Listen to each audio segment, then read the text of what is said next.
Dan orang yang bisa menyantuni anak yatim, didoakan oleh mereka anak-anak yatim, rezekinya semakin berkah. Sebab Allah mengutus 2 malaikat yang posisinya ada di matahari, pemirsa. Kita tidak pernah bisa melihat, namun kalau kita yakin ada. Malaikat yang pertama senantiasa berdoa 24 jam tugasnya sampai hari kiamat. Allahumma a'ti munfiqon khalafa, Allahumma a'ti munfiqon khalafa, Allahumma a'ti munfiqon khalafa. Terus sampai hari kiamat.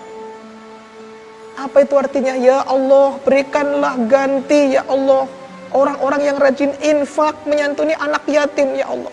Berikanlah ganti. Maka yakin kalau ada orang yang sering menyantuni anak yatim, rezekinya berkah, semakin meningkat. Amin ya rabbal alamin. Dan malaikat yang kedua berdoa di samping matahari juga. Allahumma a'ti mumsikan talafa, Allahumma a'ti mumsikan talafa, Allahumma a'ti mumsikan talafa. Terus sampai hari kiamat. Ya Allah, berikanlah kehancuran ya Allah, berikanlah kebinasaan ya Allah. Hamba-hamba yang tidak mau berinfak untuk anak yatim, hamba-hamba yang mumsik, menahan hartanya, maka banyak ceritanya. Orang yang penghasilannya, katakanlah si A berpenghasilan 10, sementara si B berpenghasilan 5. Karena si B sering menyantuni anak yatim, beribadah sosial kepada sesama, si B pekerjaannya lancar, nikmat, berkah, meskipun hanya berpenghasilan 5. Tidak ada masalah, tidak pernah terganggu, sakit dan sebagainya, tidak banyak pengeluaran.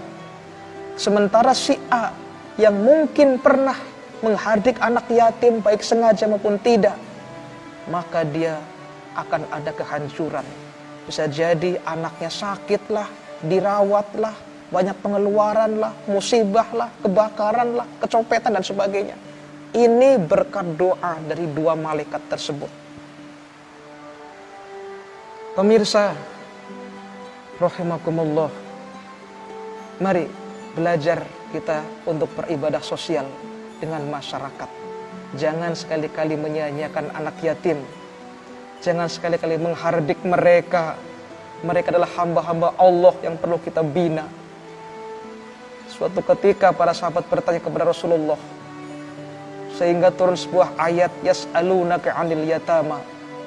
Mereka bertanya kepada Muhammad tentang yatim, tentang anak-anak yatim. Karena zaman dulu, zaman tatkala sebelum turun ayat ini, para sahabat Nabi itu kalau makan dengan anak yatim dipisah. Jadi seandainya ada orang makan di atas, kemudian ada anak yatim suruh makan di bawah, ada perbedaan. Kemudian para sahabat bertanya tadi, bagaimana ya Rasulullah anak yatim ini? Turun ayat surat Al-Baqarah, yas'alunaka 'anil yatama. Mereka bertanya kepada Muhammad tentang anak yatim. Dijawab oleh Allah lewat nabinya, qul islahul lahum khair wa in tukhalituhum fa ikhwanukum. Katakan Muhammad, berbuat baik kepada mereka anak yatim itu lebih baik, lebih hebat dan lebih nikmat. Wa in tukhalituhum fa ikhwanukum. Dan seandainya engkau bisa mencampur dengan mereka, bergaul dengan mereka, dianggap sebagai anak sendiri, sebagai orang sendiri, maka itu adalah saudaramu juga. Allah menjanjikan seperti itu. Jadikan anak yatim itu persis seperti anak